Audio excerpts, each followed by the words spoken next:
Hello, and welcome to the 5th episode of our Fundamental Principles of Communist Production and Distribution by the Group of International Communists reading group series. Today is Sunday the 1st of July 2021, and I'm your host, Tom O'Brien. We tackle Chapter 4, Progress in the Formulation of the Problem. This week, I got the new patrons Emra and Omar Aga to thank. If you'd like to join in the reading group, extra bonus patron-only episodes, or creating Discord over on the Discord server, head on over to Patreon and throw me a few commie dollar. Okay, let's hit it. Hello everybody and welcome to the 5th session of our Fundamental Principles of Communist Production and Distribution reading group series. Today we're on to Chapter 4, Progress in the Formulation of the Problem. So we've got it's quite a medium to long chapter today. We'll see how we get on and see if we can get through it all. So I'm looking for somebody to do a wee bit of reading. Who wants to take the first bit? Simon. Progress in the formulation of the problem. Communism as a negative system. After this preliminary orientation on our topic, in which we've identified as characteristics of communist operational life the self-management by the operational organisation, with an exact relationship from producer to product based on working time accounting, it is important to examine how the Bolsheviks developed their dream image of production without a unit of account. It should be noted, however, that this was by no means a specific Bolshevik view, but dominated the entire working class, from the Social Democrats to the anarchists. Admittedly, they did not all talk openly about it, nor did it lead to a direct struggle against the position. In truth, this means that the workers' movement was not yet ready. Part of the English labour movement is an exception, as English trade unionists make attempts before 1914 in the direction of so-called guild socialism. Judging by its name, it gives the impression that England, which had always lagged far behind in socialist theory, went far beyond the mainland movement on these issues. However, the explanation for the case lies in the fact that the English trade unions were already stuck before 1914 in their task of improving working conditions. They took no further steps and had to look for other means. Certainly, no one will expect English trade unionists to launch a revolutionary attack on the capitalist system. Guild socialism is, therefore, nothing more than the English name for the cooperation of capital and labour, as it is understood here in the country under worker participation. No matter how ridiculous it may be in retrospect, it is in any case explainable that it was believed that communism could be achieved without a unit of account. It was assumed that capitalism itself had to develop into such a state, and those who immediately saw the stupidity of such a view thought it completely superfluous to get lost in utopias, because these things would, of course, find their solution by themselves. In fact, there is always a solution by itself. But since we know that the abolition of private ownership of the means of production, the transformation of the means of production into common ownership does not necessarily lead to communism, we believe that we cannot ignore this problem. Let's just say, well done to Jan Appel for throwing shade on the British labour movement. You could make these critiques he has of the English labour movement and they would still be 100% valid today. So he's going to, this is nearly the first time in the book he's going to really start broadening the scope of critique away from just Bolshevism's. Well, I don't know. He has a little bit before on the Social Democrats in Germany, but certainly to the anarchists is kind of nearly like the first time he's mentioned here. And this idea of guild socialism is interesting because we're going to be talking in depth about the concept of the guild when we get on later. Simon, do you want to keep going? For those Marxists who consider any further investigation of the laws of movement of communist operational life superfluous, who see in such an investigation only the resurrection of a refuted position, a relapse into utopian socialism, we recall the great scientific deed of Marx and Engels, who on the contrary led communism from utopia to science. The realization of communism does not depend on benevolent people who will realize a predetermined plan, who have worked out a certain production system in which all the evils of capitalism are eliminated. It must develop with natural necessity from the laws of movement of capital. Capitalism digs its own grave. The accumulation of capital, the condition of existence of the present system, is at the same time the precondition of its dying. The accumulation of capital means only the accumulation of the misery of the working class, which confronts us with the choice of abolishing the laws of movement of the production of commodities, of the profitability of capital, by realizing communism or sinking into barbarism. The impoverishment of the masses is nothing more than an expression of the fact that productive social forces have come into conflict with property relations, so they can no longer be applied within the framework of private property. The productive forces thus go beyond the ownership through which the means of production are transferred into common ownership. Then communism will be there. So why bother to examine the laws of movement of communist production?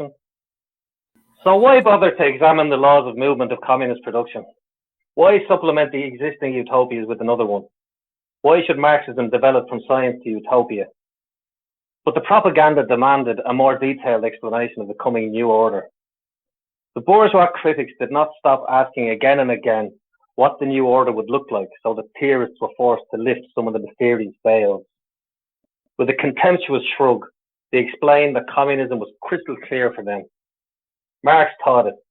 The money disappears in communist production. And beyond that, he had read the work itself. Although it is a value-forming element, cannot have any value itself, that therefore also, a given quantity of work cannot have a value expressed in its price, in its equivalence with a given quantity of money. Accordingly, Kautsky explained, value is the historical category that applies only to the production of commodities. This would also abolish the prices of products, not to mention the market. When asked what the communist operational life would look like, the Marxist economists were able to give a very satisfactory answer to their feelings. However, this was not in fact an answer. They always said what it would not be like. No money, no value, no market, no price. Okay, thanks very much for that, Simon. So we're getting towards this idea of like communism as a negative idea. So it's the different strands of, the communist radical revolutionary left had their idea of communism or socialism in the negative, saying that like it wouldn't have value production, it wouldn't have money, it wouldn't have, what are the ones we have here? No market, no price, no value, no money. And this kind of fear of being led down this kind of utopian path, I think that Marx was most afraid of, as far as I know, because of the experience of the Owenites. Owen was a kind of proto-communist English, rich, benevolent guy who set up essentially communes based on labor money.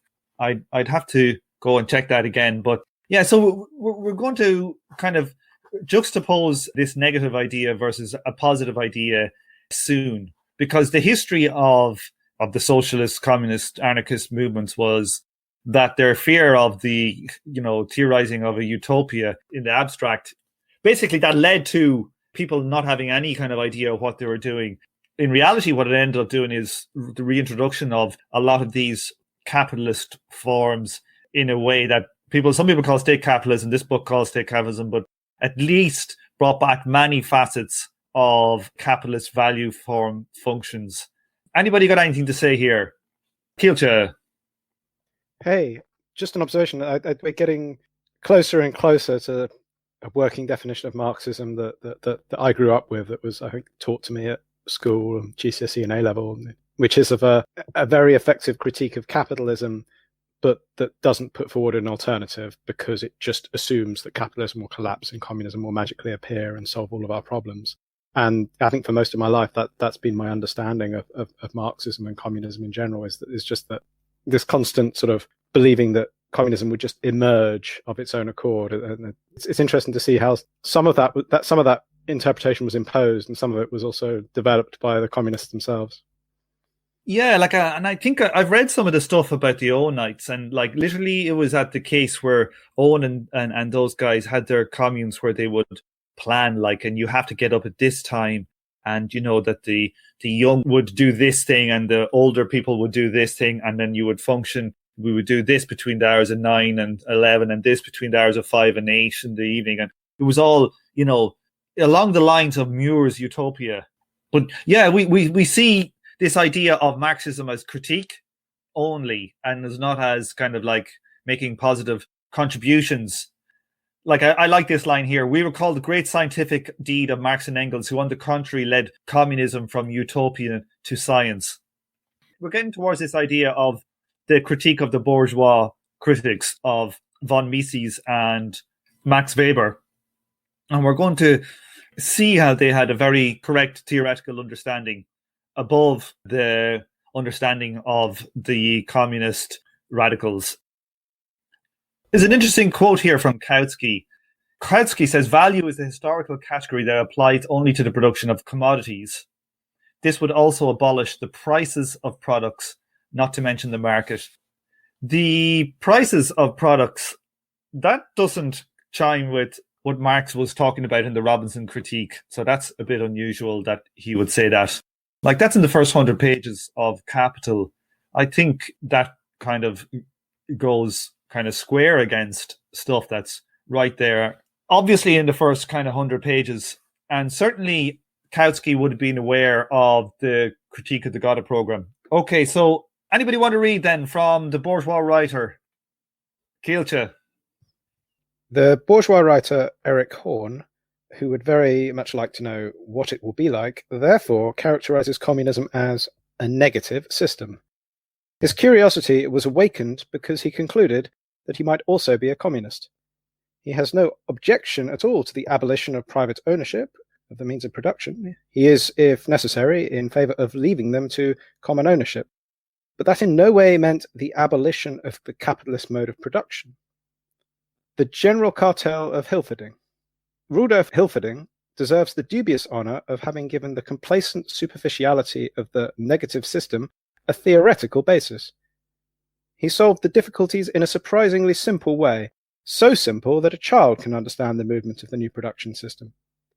Hilferding pointed out that the money capital destroys itself in the course of the capitalist development, because the ever stronger concentration of enterprises and industries makes money and the clearing between the individual enterprises redundant, in his opinion. The trusts create huge industrial hubs in which transport, coal and iron mines, steel mills, etc., and even the distribution of the final product to consumers are organized, managed, and controlled in one hand. In this huge apparatus, the products for continuous processing go from one company to another without being sold every time, because the trust does not sell anything to itself. Within the trust, the money movement, according to Hilferding, has stopped. Yes, the products in the individual companies no longer even have a price. Within its production cycle, the trust has switched over to the productions of good in kind. In order to regulate the production within the trust, the top trust management decides in which plant and how many new means of production are added and what and how much is produced in the individual plants. This is an amazingly simple solution for communist economic life. The more capital is organized in trusts, the more capital itself destroys money, the greater the extent to which society goes to the account in kind. After all, it would theoretically turn out that the entire world production is an awesome monster trust in which production and distribution are deliberately regulated, but on a capitalist basis. This means that the owners of the monster trust let the entire apparatus work for their private purposes. But here the money has disappeared. Money is no longer there. Prices and the market do not exist. The trust leaders would set prices for the distribution of consumer goods to the workers, but these would in no way be related to the value. They would have been set arbitrarily, according to the standards set by the gentleman. Hilferding tells the following about this monster trust, as he calls it, the general cartel. All capitalist production is consciously regulated by an authority that determines the extent of production in all spheres. Then the price fixing becomes purely nominal, here arbitrary GIC, and means only the distribution of the total product to the cartel magnates on the one hand, to the mass of all the other members of society on the other hand. The price is then not the result of a factual relationship that people have entered into, but merely of a calculated way of allocating things from people to people. Money does not matter then. It can disappear completely, because this is about the allocation of things and not of values. With the anarchy of production, the material appearance disappears, The value of the commodities disappears, and thus money disappears. The cartel distributes the product. The objective production elements have been produced again and used for new production.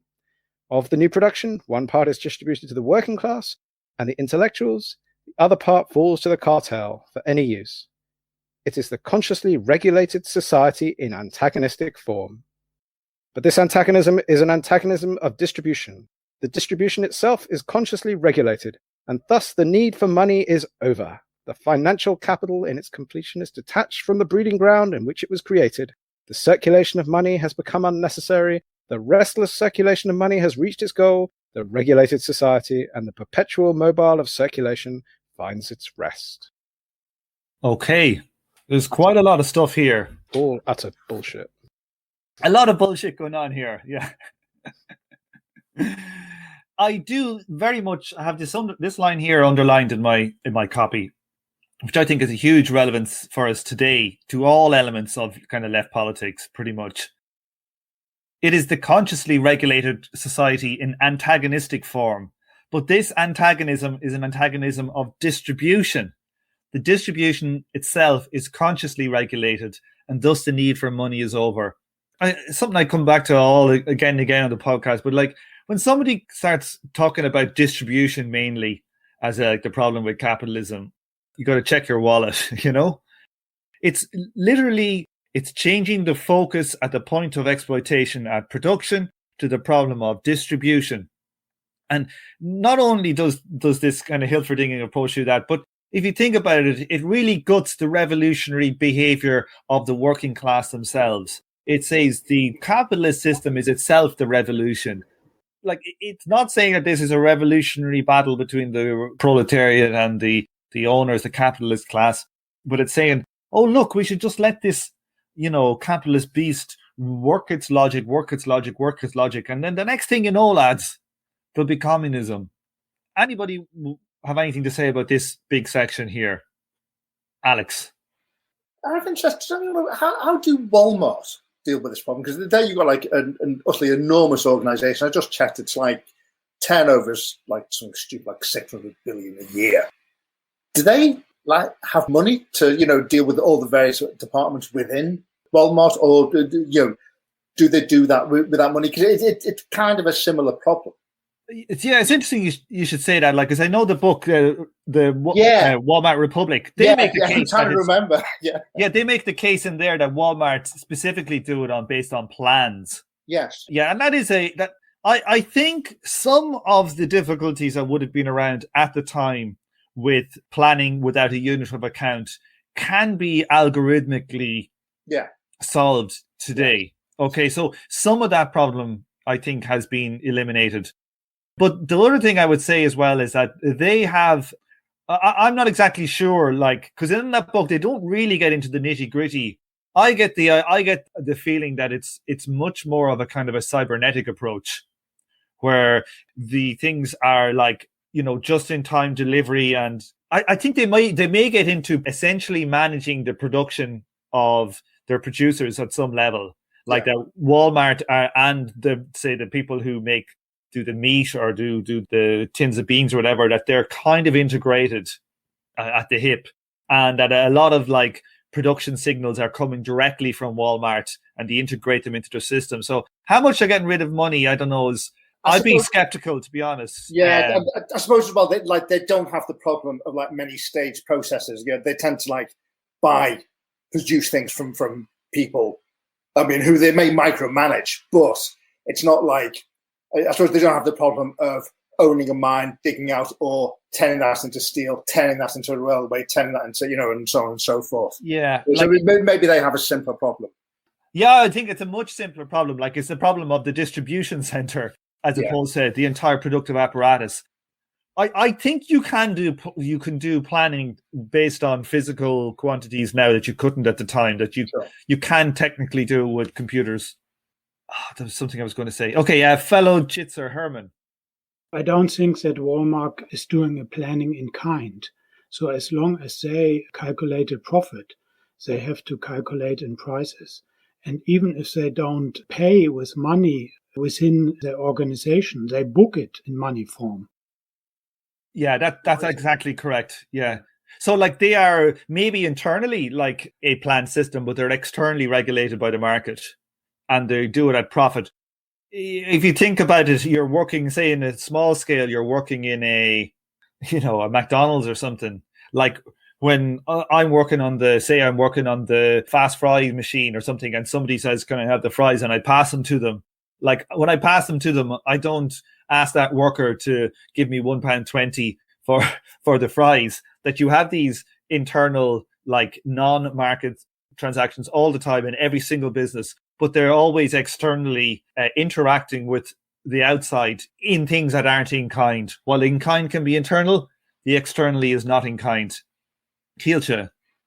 I'd argue that even internally, they're probably being accounted for at some point. It's just not at the point of transfer. It'll be aggregated on a quarterly or annual basis. And I think this is a bullshit argument to say that any corporation can function in the way that he describes. Certainly not today, but I wonder even when he wrote it, whether there are actually any examples of any cartels functioning in this manner, because you just can't plan what your organization is doing efficiently in this manner. You might be able to sort of keep going for a while, but I don't know. I can't think of any companies around that time who would work in this manner. Yeah, it's interesting you say that, like, because I remember like listening to some Chomsky lecture, I think maybe talking about the NAFTA deal, and he was saying how like NAFTA, they were saying that trade expanded hugely after NAFTA, but he was making the case that like some of the economists were looking at the stats and they think that the trade has actually dropped because people were now like building an engine in, say, Mexico and they were building the chassis in, say, Florida. When they would bring the chassis or the engine over the border into Florida to put it into the car, that would be booked as extra trade, while previously it was just internal to the company in one country. And that some of the trade that you're seeing is literally just counting for these flows across borders. So yeah, there's all manner of kind of stuff going on in this stuff. I had Donal first and then Will. Yeah, I think those are really good points. One of the things I was thinking, and just to come back to the kind of what we've been talking about prior to this, I think a few weeks ago we touched on like how, the Soviets at the beginning kind of had the idea of kind of working in kind, and they hyperinflated their currency. And just thinking in terms of, I guess, I mean, there is something to it. Like, it's not completely just, they weren't just totally mad. Like, the idea would have been that you have a kind of, every firm would have a certain kind of balance sheet where they could see what's coming in and out, and there'd be a kind of, like you say, like the kind of internal accounting that you might find in a company. But I think later on with linear optimization and stuff like that, there probably have been ways found to rationalize that to some degree. But yeah, I just think it's correct that it's probably not possible. But at the same time, I think we shouldn't be maybe condemning them too harshly.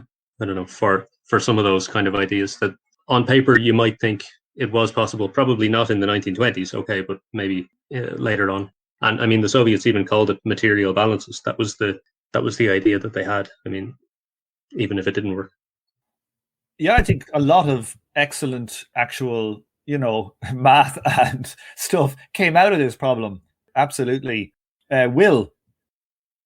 Yeah, in terms of the definition of in kind, clearly they don't mean here to claim that these cartels don't calculate profit and loss, right? They're talking about capitalist cartels.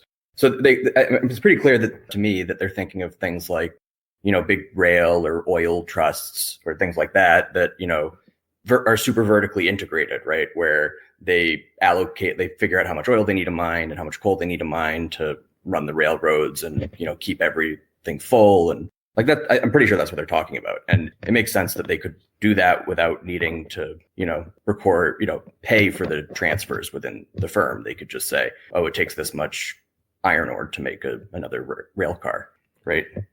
Yeah, but I think they're saying a bit more than that though as well, aren't they? Like they're saying that like the entire problem of the calculation is gone. The thing that helps firms calculate, efficiency under capitalism, is profit and loss. And so they're just making that case that we can just assume the internal operation of a firm to the entire society, and that you can regulate that. You can even understand it and make conscious decisions about it without because like value under capitalism is pretty linked to a labor time measure. So that they could know what it is to say to increase your production a certain amount in human terms, what's actually possible. I think it's saying more than just that we know how many tons of steel it takes to do this, but it's like it doesn't say anything about what are the human resources to do that. It's leaving out that whole element of buying the labor. I don't know. Actually, well, you don't even have to buy. I suppose that is a critique of buying the labor. Yeah. I suppose that's another. In all these things, they're buying the labor and money, right? They're not buying it in labor tokens, right? Yeah, true. It's true. I could imagine, whatever, the Amazons of the world take over and they form it's not hard to imagine, right? They form a general cartel. It's not communism or anything, but you could imagine them doing it and doing it relatively efficiently. Today, I could imagine. No, I mean, not then, yeah, but you could see where they were going. Herman. Yeah, but I think this is a critique of Mises, which was formulated a few years later after Hilferding has written his finance capital. And the critique of Mises was that without a measure, a unit of measure, you have no rationality in your planning. So even if you don't pay money within a big trust, but the accounting means that if you do it in kind, then you cannot compare substitutes. You can only compare them in different qualities, but not from the rationality of higher productivity. And this was a critique of Mises, as without money or a measure, this is planning out of rationality. And I think this critique came after Rudolf Hilferding wrote his Financial Capital book. Will wants to speak. Yeah. So definitely the Mises critique would still apply in a lot of ways. I think, in terms of the computational aspect, I think it's much more tractable now. But I think Mises' point about gathering information, like you said, like about the relative productivity of like substitutes and things like that, would still be somewhat of a blind spot, because you would remove that mechanism that pushes people to go out of the way to find that information, right? You'd have to find a new replacement for that discovery. I think once you get the information, it is much more tractable now to find something optimal. Yeah, so you mean that like it's possible to solve from a set of goods. It's possible to find a solution for that if you're given goods, but like only once you have that information to solve them. Right, like there's a bunch of things in capitalism that are like, it's easy to compare a bunch of cars, like brand new cars, right? Because we know exactly what went into them. They're a standard product, and it's easy to deal with. But then, like, okay, how do you deal with like used cars, right? Like you have to individually value each one. And if you're not gonna like get a return on valuing it, like why not just scrap it, right? Like that kind of in-between thing of where's the productive trade-off and how do I get the information to figure out what that is. If there's no incentive for me to go do that, like take that risk and do that discovery, that's where you need like a replacement, that the big IO tables don't solve. Right. Yeah. Any other points on this big element? Like, what do people think make it the whole bit of, I feel like a major part of this, which sits so well into that social democrat kind of thing, is that like, oh, capitalism will give us communism of itself. Just relax, lads. We don't need to, organize ourselves in a revolutionary way. Slavic. Yeah, it actually kind of just reminds me of, I think Derek Varn had mentioned this in a different podcast, but he talked about how the socialists who were in power in Germany, because of this view, favored, supporting essentially big businesses because they want to make them ripe and, hope that they would turn into communism, right? And so as a result, you also alienate a lot of like small business owners and the like who now are kind of primed to, find appeals in national socialism and such, or in Nazism. So it like has pretty severe consequences if you kind of put these firms on a high pedestal like that and prioritize them. Yeah, as far as I'm aware, I think the SPD also, when they had power to, followed policies of like cracking down on wages and on the unions in certain of these important industries, which was not a particularly good look. Okay, how far did we get to? We got to the end of the quote. So, okay, do you want to take the next little bit? Sure. When the Marxist economists had read this, they looked at each other, very meaningful, through their glasses. Yes, Marx was right, that capitalism was digging its own grave, and that a new society was born in the womb of the old. Any further trustification means another step towards the self-destruction of capital, and how simple communism was. The working class only had to remove the obstacles of private ownership of the means of production that prevented the implementation of the general cartel, in order to unite all economic life in one hand and thus create the communist system in which there would be no money, no market, no value, and no prices. The fact that it is still necessary to measure by each individual product how much work it embodies was obviously an error by Marx and Engels, which was probably connected with their simple line of thought about the association of free and equal producers. But in the end, they had to be forgiven for this, because they lived in the heyday of capital and had therefore not experienced the enormous formation of trusts and monopolies. Yes, nearer considered, Marx's whole formulation that capitalism was digging its own grave was based on a misunderstanding, because this gravedigger work had a completely different meaning for Marx. At Marx, it digs its own grave because the capital that flows into the means of production is growing ever faster. At the same time, the number of workers who have to produce surplus value is constantly decreasing proportionally. Finally, this creates a point at which the profitability of capital becomes impossible, so that the system collapses under terrible crises. There are then large, operational factory complexes, but the workers are superfluous by the millions because capital does not yield a profit. For the disciples of Marx, digging the grave is much more comfortable. Here, Stinnes is the greatest socialist and leads the organization of capitalism gradually into communism. We must refrain here from a value theoretical criticism of the general cartel, since this is not directly related to our topic. We only wanted to show how the general cartel was theoretically justified, how the generally accepted view of communism came about. We find a good critique based on the value theory in H. Grossman, The Law of Accumulation and Breakdown of the Capitalist System. Following this theoretical foundation of communism, there would be no money, no market, no value, and no prices. The practical side was only a question of organization.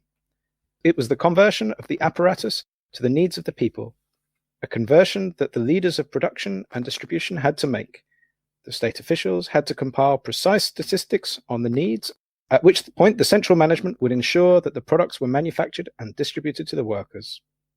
Therefore, it was important how, where, how much, by what means will new products be made from the available natural and artificial production conditions. The communal, district, and national commissioners of socialist society decide, overseeing social needs by all means of organized production and consumption statistics, consciously foreseeing the whole economic life according to the needs of their consciously represented and directed communities. Okay, let's stop there.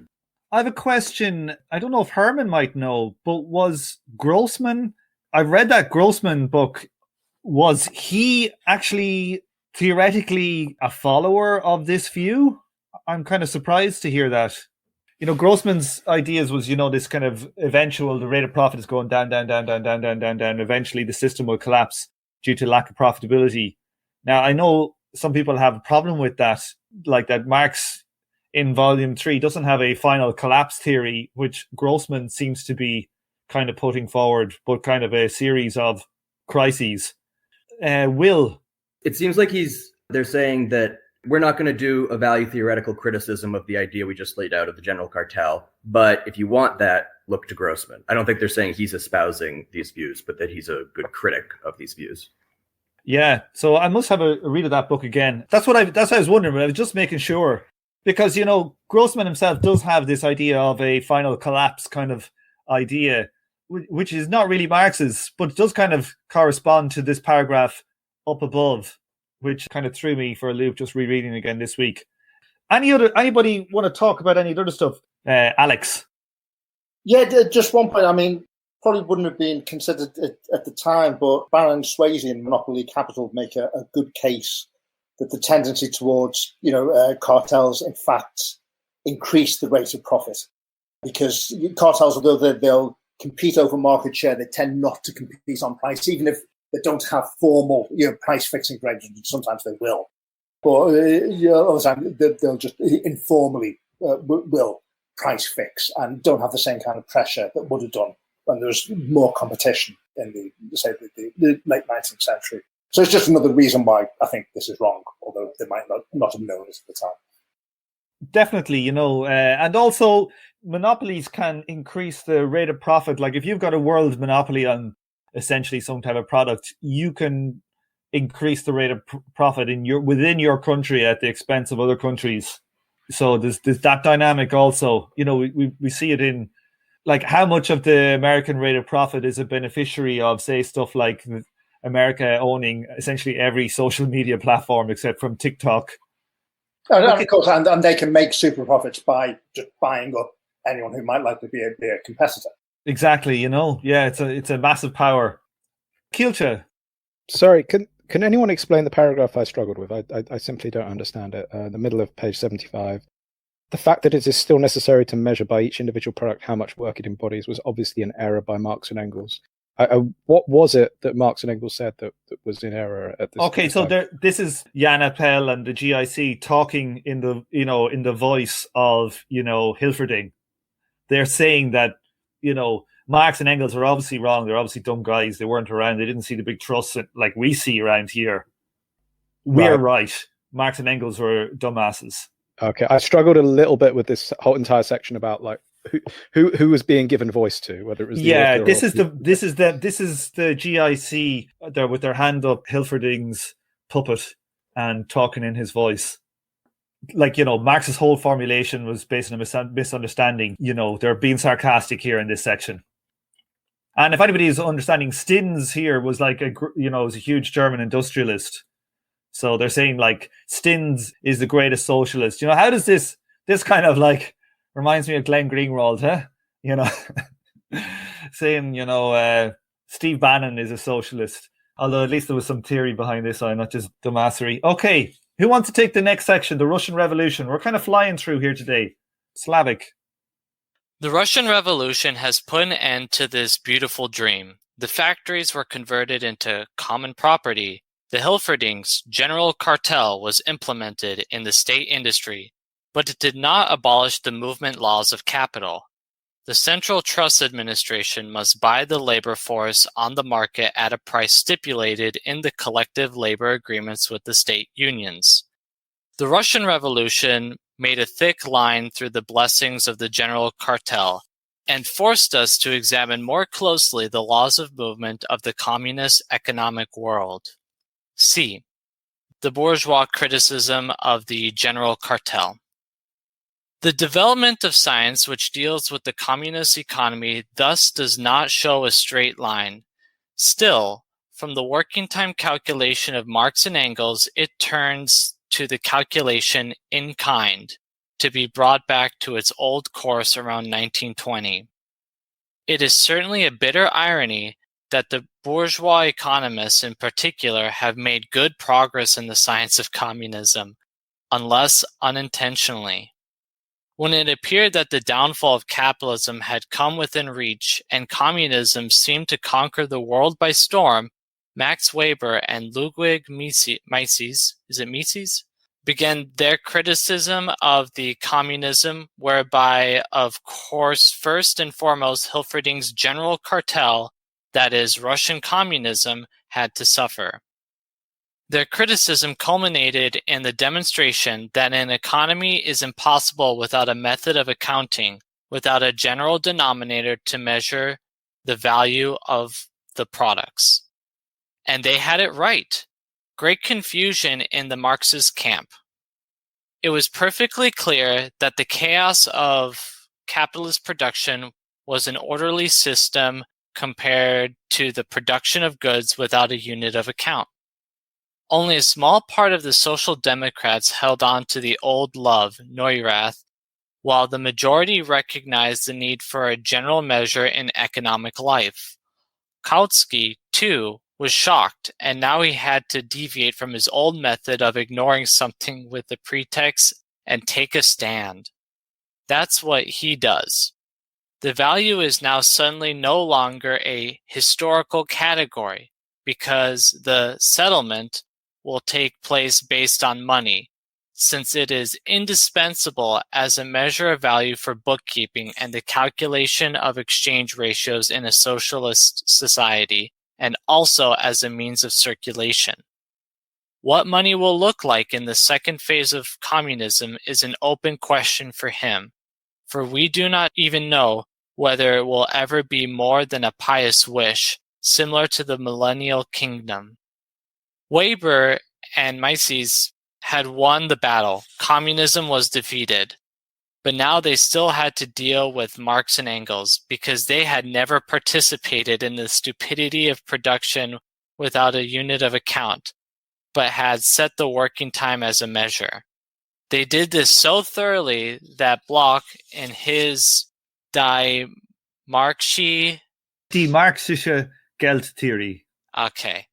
Page 125, considered it unnecessary to go into the details of the working time calculation. In fact, no part of the working time calculation remained intact, but only because they understood so much, or rather so little about this matter as Kautsky did. Nothing at all. The first fruit of Weber's criticism was outstanding work of Otto Lechner. Yeah, Otto Leichter. Otto Leichter. You don't need to put the next. Die Wirtschaftsrechnung. Yeah. Die Wirtschaftsrechnung in der sozialistischen Gesellschaft, Vienna, 1923. Thank you, Tom. I appreciate that. I butchered it too. Don't worry. Because he based production on the working time accounting, communism made a great leap forward here. He wants to place production in the hands of the producers, but because he cannot or does not want to implement the category of socially average production time, the matter nevertheless leads to state capitalism. We also learn from his writing that he was not the first to base production on working time accounting. This way of thinking was not only developed by Marx, but around 1900 also by Maurice Bourquin, whose thoughts, according to Leitner's explanation, almost exactly match his own. Besides several people making working time play an important role in production, but since none of them includes the means of production in their calculations, they lead nowhere. Also, the explanation of Varga in Kommunismus, second year, number 910, suffers from this lack. Therefore, this also does not have to be considered without further investigation. So there's quite a lot of shade being thrown around here, particularly onto Kautsky, a man who turned around and was shocked, I tell you, about the critique of von Mises and Weber. So shocked that he returns money, says it's an indispensable, let me read this bit here.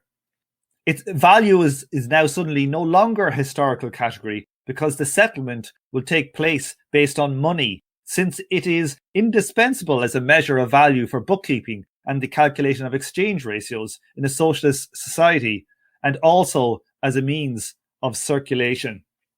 So the critiques here have managed to make them do a full 180 about what they thought communism was. That suddenly we're going to have money around still. We're going to have exchange. We're going to have money circulating.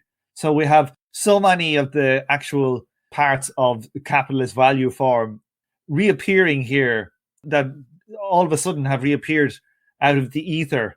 Anybody have any shade to throw here? Alex?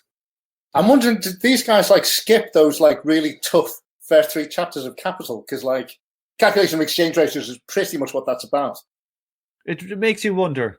But, you know, I think there are some quotes in some letters from Marx to Engels, I think, where somebody can correct me on this, but I think where Marx calls Kautsky a complete dullard or something as well, that he didn't rate him at all. But it seems it is amazing how, you know, the process of, you know, capitalism working through this revolutionary movement and turning it, and its major theorists turning it back towards something that is capitalist.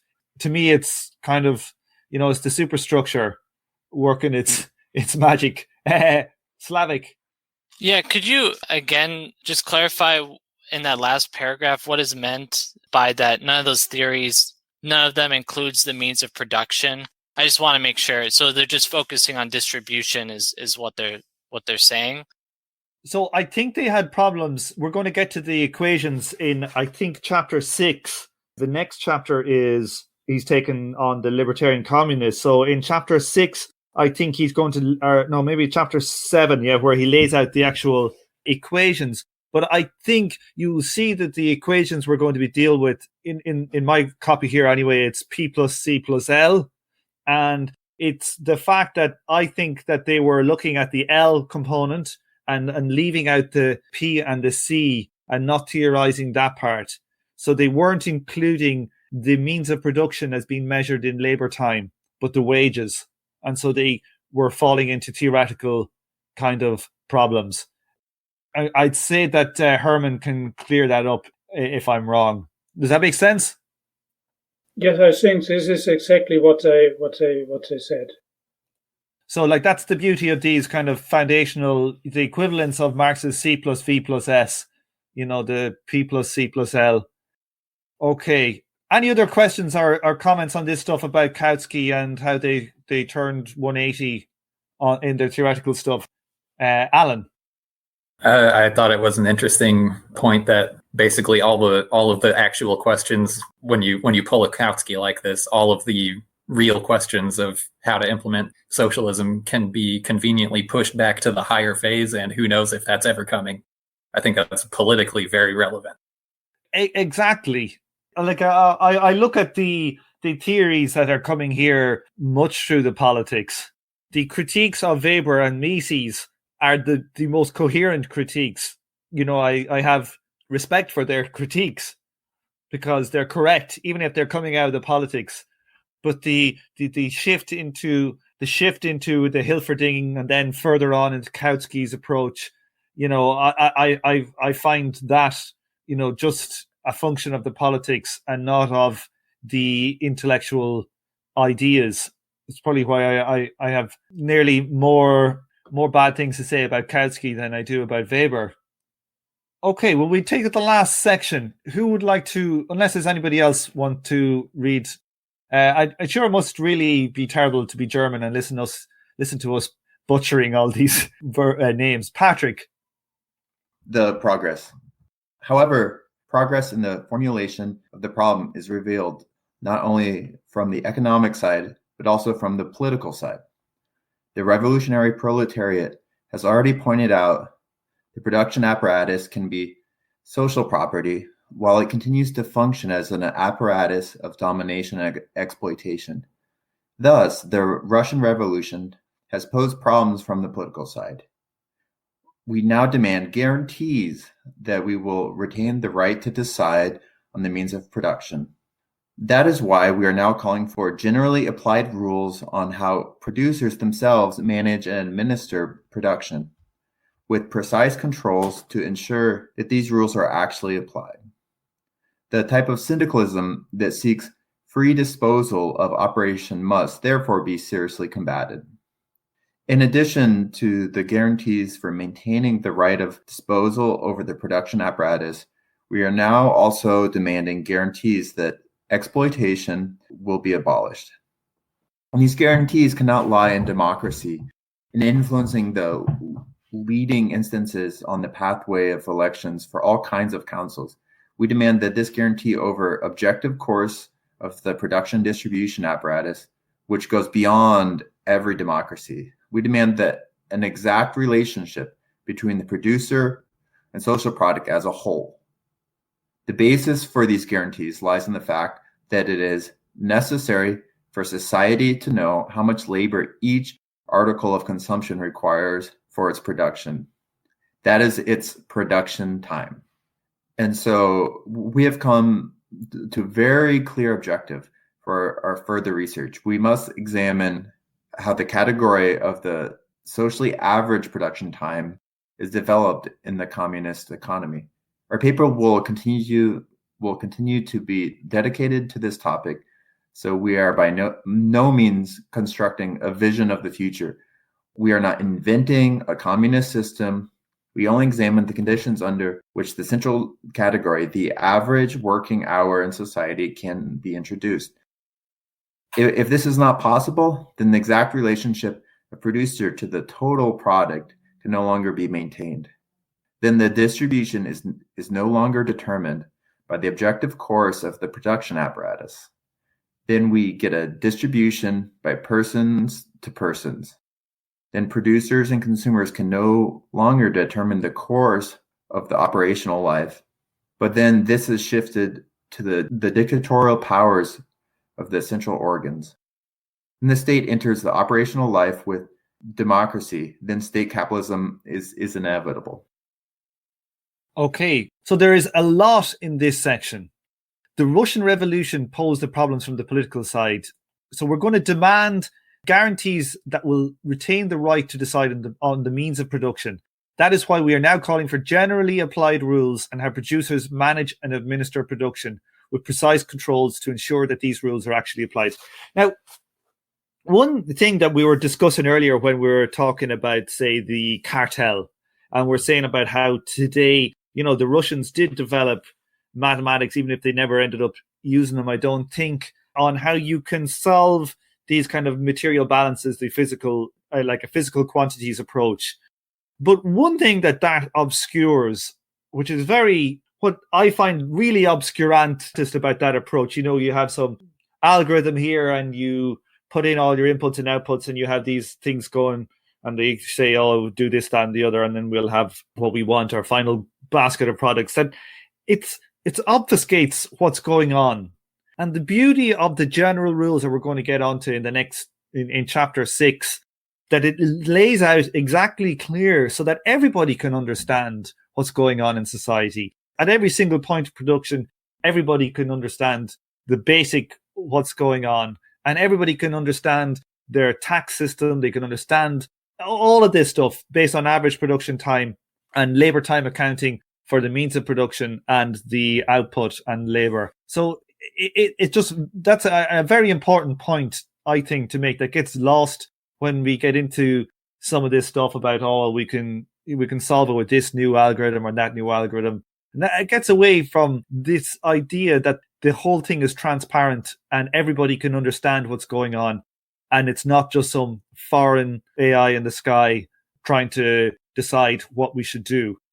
We're also seeing in this bit here where we're going to get to this critique of syndicalism, which coming in the next chapter. Now, I know they've been hammering on the Bolsheviks for the last not so much this chapter, in the chapters before, but it's a good reason why they're doing that as well. If you think about the time in which these were written, and the 23 for first edition, or 30 here, I think, or 35, the anarchist left hadn't actually, the Spanish Revolution hadn't really gotten going yet. So the main kind of target for their criticism was the Soviet Union at the time. Anybody here want to get into, have any comments on this? Alex? I don't get your earlier point. I mean, I get that it's simpler when everything's done in terms of like working hours, when like companies just communicate the amount of working hours that they add to each step of the process. That doesn't simplify the problem of optimization, though, which is what that maths is about. I think that math is more about optimization, to be honest with you. It's about control and maybe optimization, So what maths are you referring to then? Just in general, like talking about like what capitalists, for example, talk about the beauty of the market as it's been an optimization thing that is decentralized. And communists, what do they tend to talk about? They talk about the beauty of the efficient algorithm which will solve our problem. They can't be right. So, like, if we're looking at what is the dynamism of capitalism, it's probably largely to do with decentralization. And there is no reason why you can't have a similar form of decentralized social system. That if you had a centrally planned approach towards production, say in the UK here, we're sitting here today about, the chippers. Mm-hmm. And what basis is it efficient for the central planners to say where I'm going to get my chicken wings and chips? I think that a huge amount of the efficiency in capitalism is how it solves these problems decentrally. So if you were to get towards a system where it's all in this input-output tables, whatever, that there's more than just efficiency in there. There's also control over exactly what is done. I've lost what your point was. Sorry. Maybe it'll edit better. Let's bring on. Yeah, no, I wanted to zone in on the relationship between the individual producer and the general product, because I think this is the clarifying genius of this system, is that by using the single measure of labor time for both production and consumption, you make immediately transparent the way in which basically that consumption and production impose mutual limits on each other. Thereby, in the opacity of the capitalist system, each individual consumer and each individual producer has no way of knowing whether they are overproducing or overconsuming, other than through this medium of money, with its inherent volatility, obscures that relationship between consumption and production. I don't know if I'm making any sense. I think it's true. It's like, so that's getting towards the point that I wasn't making clearly before for Alex. It's like I work 8 hours a day. You can see the products, the value of your labor is represented exactly in these products. I know what I've done, and then I know how much I can consume. As a direct, the link is there succinctly between those two. It's not an algorithm in the sky saying you are now entitled to 45% of what you've produced, or 87% are produced, or telling you have to go to work and work this amount of hours. That you have this direct link between your what you work, what you get home. There is no exploitation. It's straight there. The workers at the point of production control it, and society agrees a plan. I think it's fundamentally different than production units sending information up into the sky for the algorithm the planners to say, we want these kind of outputs. We're going to order you down below to do all this kind of stuff. Anybody else want to say anything here? I'm not being coherent today. I don't know what's wrong with me. It must be pain fumes. Slavic dreams, and then Alex. So just to clarify, so when he says objective course of production, he's basically saying objective as in the case that you have labor time accounting for your production, correct? Or is something else meant by objective course of production? Yeah, I think he's saying there that like your consumption is directly linked to your production. Okay? And if your production and your consumption aren't directly linked through labor time, through the actual objective course of production, then you will end up with a distribution by one person deciding what you get, as opposed to I do this amount of work, I get that amount of output because that's the amount of output I've just done, if that makes sense. It does. Alex. Yeah, I wish this book had started by stressing the use of labour time as a unit of account for production. So I think for consumption, it really doesn't matter. Your money is, you can easily do the transformation from labour time to money, and it can work out what the average wage is, and can work out what government spending is, and other than lying and sticking money in like tax havens, I can work out what average profits are. These are all publicly available numbers. I can see the degree of exploitation or the amount that, of excess hours that are worked on average. You don't need tokened, marked labour time for that. But production using labour time, I think that's an interesting idea, I think. And that, I think, is the important part. Well, that's the unity, Alex. That's what we're getting to. You know what I mean? Yes. Like that. Exactly. Yeah, my criticism is I wish that had been stressed before, because early on it was like stressing that in terms of it was important that consumption be accounted for in hours labour time, and anything else leads to state capitalism. I think that's just wrong. I think the important bit is the production part. Well, I think they're saying that's the reason why the book is production and distribution. Now, maybe it came across more they're talking about consumption, but it's the link, it's the organic whole. But definitely, like today, it's very difficult. You're saying that somebody can find out, the rate of exploitation, blah, blah, blah. And you technically can do it, but it's obscured.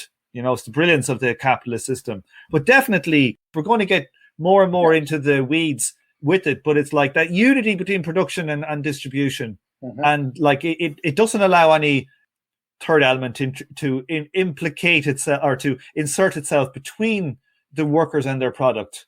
That's the beauty. Donal.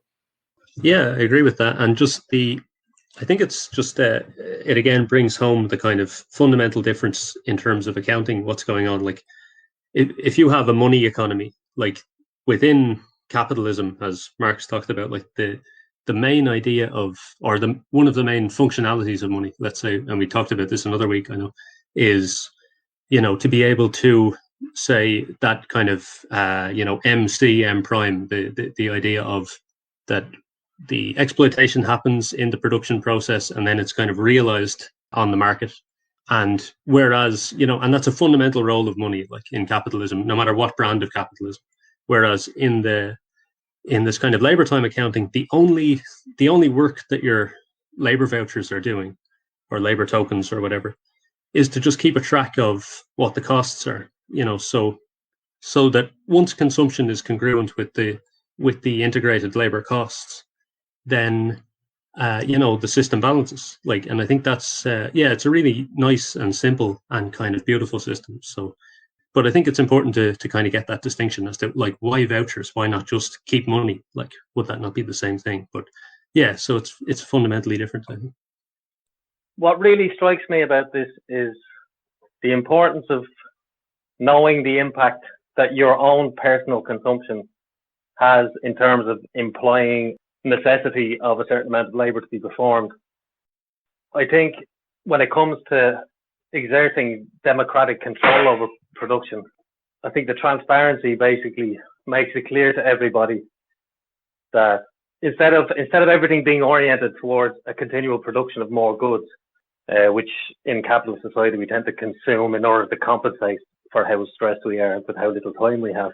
I think that if you have this very simple balance sheet between products created and hours of labor performed, then you're in a position to make a free decision as to, in agreement with your co-workers, what kind of trade-off you're willing to make for more hours free time as opposed to less consumable goods.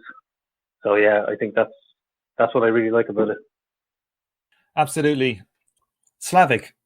I'm just excited to be that guy at parties that can, at the end of this book, talk about, how would we actually implement it? Because I think so much of the thing is like, sounds nice in theory, but, how do you guys actually plan on organizing such a society? And I think this is an issue that's been, in the early 20th century, there was plenty of back and forth, as we saw with Kautsky there, on just like not really acknowledging this theoretical issues. And so I'm just looking forward to the end of the book and being able to, understand these arguments in full. Yeah, I know it's going to be amazing. You go to parties, everybody be, hanging on our every words. It's going to be brilliant. I'm going to be outside my house. There's going to be crowds listening to me. I can't wait. I like that image. I'm more akin now, I'm getting more and more close to that, is what Woody Allen said in one of his films, the crazy guy with a beard, just screaming about socialism, pushing a trolley through the park. That's what I'm getting towards. particularly with the lockdown. I haven't managed to cut my hair in about a year and a half, so it's gone completely wild.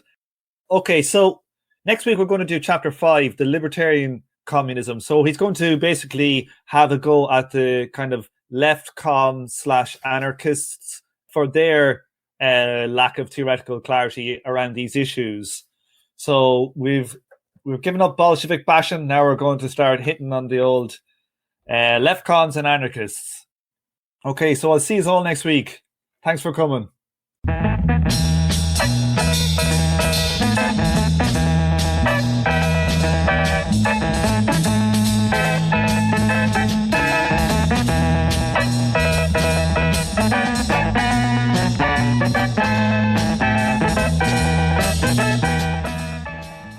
On this episode, you heard the theme tune The Order of the Pharaonic Jesters and Night of the Purple Moon by Sun Ra and his orchestra.